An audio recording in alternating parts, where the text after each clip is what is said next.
Magandang araw po sa inyong lahat, lalo na sa ating mga pinono, kawal, kawani at pamilya ng hukbong katihan ng Pilipinas.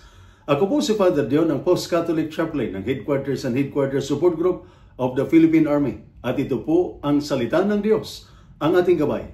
Ngayon po ay Saturday, August 16, 2025 at ginugunita po natin ang kapistahan ni San Roque.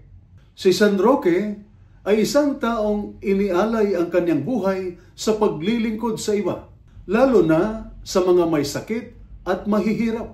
Ang kanyang halimbawa ng pananampalataya, paglilingkod at pagpapakumbaba ay isang inspirasyon para sa ating lahat, lalo na sa ating paglalakbay ng pananampalataya at paglilingkod sa ating kapwa. Sa mga pagbasa mula sa banal na kasulatan ngayong araw, iniiwan tayo ng dalawang mahalagang paalala. Una, ang ating pagpili na paglingkuran ang Diyos. Pangalawa, ang kahalagahan ng pagpapakita ng pagmamahal at pag-aalaga sa iba. Sa ating unang pagbasa, ipinapaalala sa atin ang pagpili na paglingkuran ang Diyos. Sa aklat ni Josue, chapter 24, verses 14 to 29, maririnig natin ang panawagan ni Josue sa mga Israelita upang piliin nila kung sino ang kanilang paglingkuran. Ang mga Diyos ng kanilang mga ninuno o ang isang tunay na Diyos.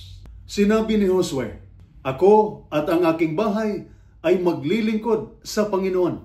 Isang malakas na paalala ito na ang ating pananampalataya ay hindi lang basta minamana o ipinapasa-pasa sa atin. Ito ay isang pagpili.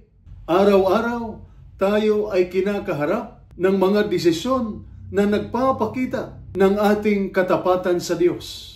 Para sa mga sundalo at kanilang mga pamilya, ang panawagang ito ay may malaking kahulugan. Hindi man tayo nakaharap sa literal na mga Diyos, ngunit madalas tayong humaharap sa mga abala ng mundo, trabaho, stress, at mga pagsubok na maaring magpawala sa ating focus sa Diyos.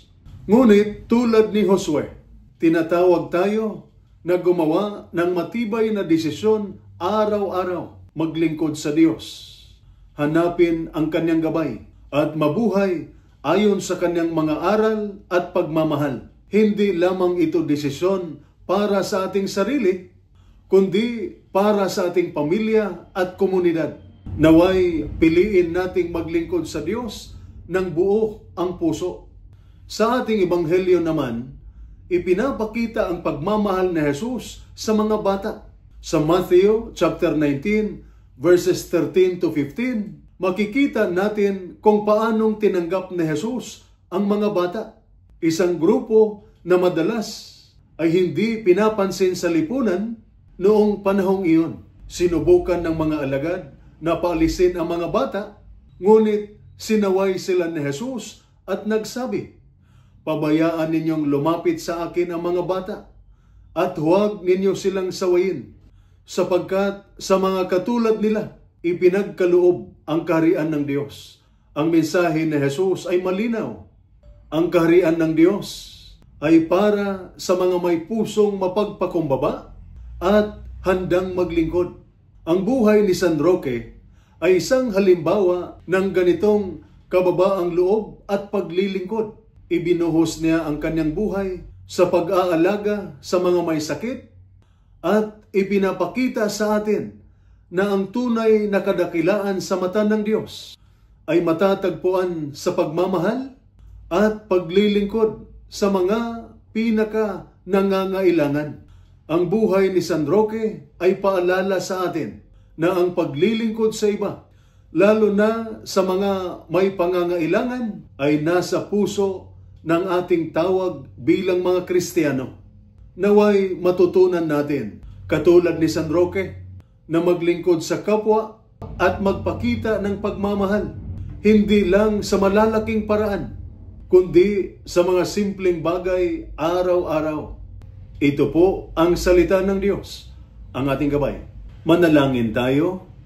Panginoon, ipinagpapasalamat namin ang buhay ni San Roque na naglingkod ng tapat at may malasakit. Gabayan mo po ang aming mga sundalo at kanilang mga pamilya sa kanilang paglilingkod at sa bawat hakbang ng kanilang buhay. Naway maging tapat silang maglingkod at magtiwala sa iyo. Pagpalain mo po ang kanilang buhay at ang kanilang misyon at bigyan sila ng lakas at tapang sa araw-araw nilang paglalakbay. Amen. At sumainyo at sa inyong pamilya ang pagpapala na makapangyarihang Diyos, Ama, Anak at Espiritu Santo. Amen.